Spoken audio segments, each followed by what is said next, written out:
ছোটোবেলার থেকে আমি সবসময় দেখে আইছি মা সবসময় বাবা হওয়ার আগে রান্না বান্না সারিয়ে রাখতে, যেহেতু বাবা সারাদিন পরিশ্রম করি আইতা।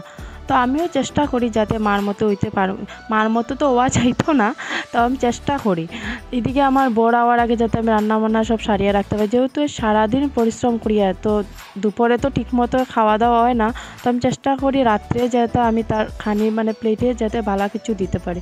তো ওইদিকে আজকে আমি ডাইল করলাম পেঁয়াজ দিয়া, যেহেতু পেঁয়াজ সম্বসটা ডালটা একটু বেশি ভালো পায় ডাইলর। আর ওই সাইডে আমার একটু মাছ ভাজা করলাম, মাছটা বাজলাম ঠিকই, কিন্তু ওইদিকে আমি দেখলাম আবার নিচে লাগি যায়, তার লেগে আমি একটু উল্টায় পাল্টাই দিলাম। এদিকে ডালটারও দেখলাম, তো ডাইল হওয়ার পরে আমি ভাবলাম যে আর কিতা করা যায়, ভাবতে ভাবতে ভাবতে ভাবতে ভাবতে আমি ডালটা সম্বাস দিমু। এখন সম্বাস দেওয়ার পরে দেখি কিতা হয়। আমি তেমন একটা রান্না করতে পারি না, যেহেতু আমি বিয়ার আগে এমন কিছু রান্না করে করছি না, সব মাই করতো আর বড় দিদিরা আসলো তারাই করতো।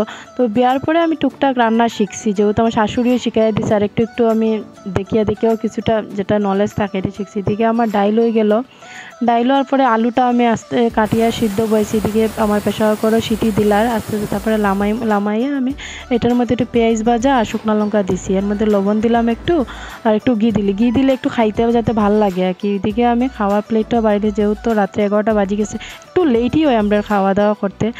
আপনারা যদি আমার ভিডিওগুলো ভালো লাগে তাকে একটু সাবস্ক্রাইব করে দেবেন। Thank you.